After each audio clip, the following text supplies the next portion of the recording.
Physical refining செய்யப்பட்ட SKM Poorna rice brand oil.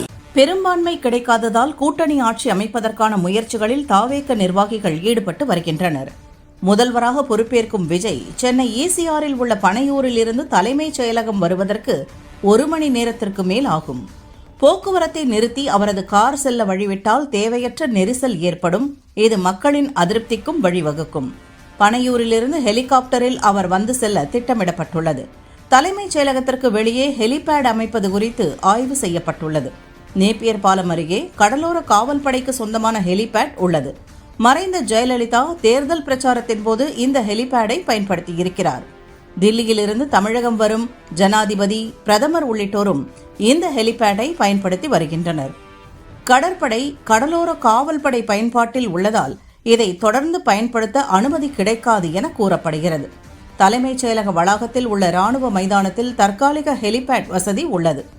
இங்கு விஜய் வந்து செல்லும் ஹெலிகாப்டரை இறக்குவது குறித்து ராணுவ அதிகாரிகளிடம் ஆலோசனை கேட்கப்பட்டுள்ளது.